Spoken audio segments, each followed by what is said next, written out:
So we have some trick adjustments here. The balance sheet extract is given. Provision for doubtful debts is 5,000. Sundry debtors is 80,000. Outstanding expenses is 12,000. Workman compensation reserve is 40,000. All outstanding expenses will be paid off. 4,000 will be written off as bad debts, and a provision of 5% for doubtful debts is to be maintained on debtors.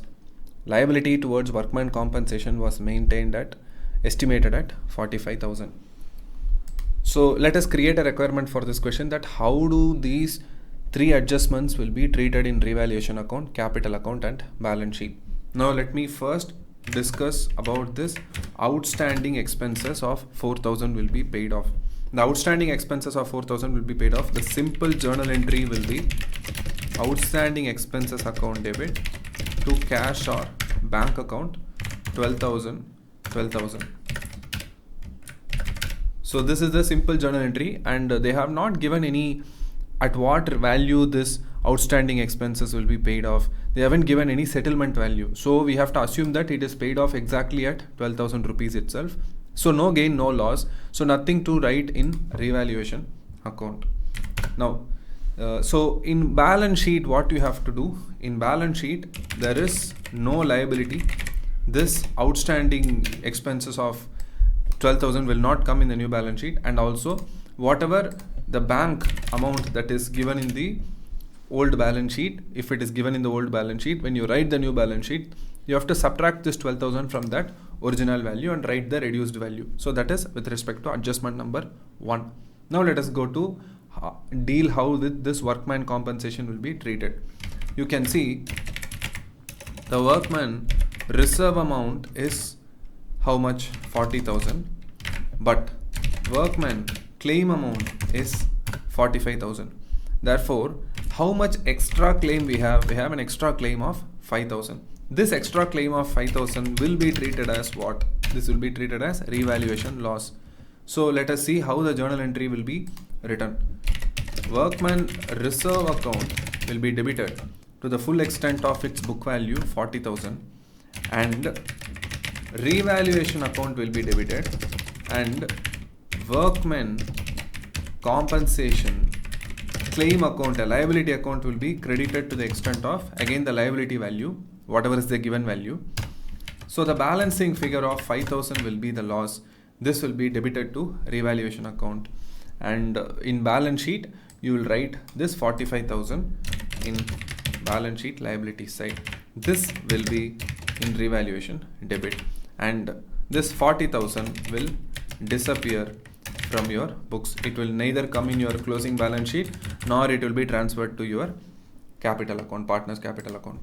Now let us talk about the last adjustment of this question, which is 4,000 will be written off as bad debts, and a provision for 5% on doubtful debts is to be maintained.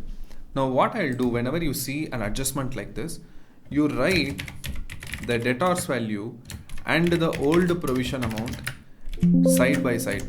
Okay, so 80,000 is the debtors value, and this 5,000 is the old provision that is given. Now how much is further bad debts, which is given in the adjustments? How much is further bad debts, which is 4,000. Therefore subtract this 4,000 evenly from both the debtors value as well as the provision for doubtful debts value. You will get updated debtors of 76,000, updated provision amount of 1,000 rupees. Now the question says that maintain 5% provision on debtors. Now you see how much is the updated debtors value? 76,000. What is 5% of 76,000? The answer is 3,800. The question says that after all the adjustments are done, after all the provisions are created, the final provision amount of doubtful debts should be equal to 5% of the debtors amount. That means the target provision, final provision, will be 3,800. Already how much I have in my books of account, pending provision or leftover provision, however you call it, 1,000 rupees I already have in the books of accounts. That means how much net new provision should I create? Net provision to be created, how much? It is 2800. Therefore, the journal entry will be revaluation account debit to provision for doubtful debts 2800. So in revaluation account, you will debit provision for doubtful debts only to the extent of 2800. And in balance sheet, how will you disclose this? In balance sheet, debtors will be written like this. You write the debtors amount inner column 80,000 less bad debts amount. You will show a reduction of 4,000 there, and also you will reduce the provision for doubtful debts. You have to write the cumulative provision. Please understand, this amount will be the balance sheet provision amount. Okay, this 3,000.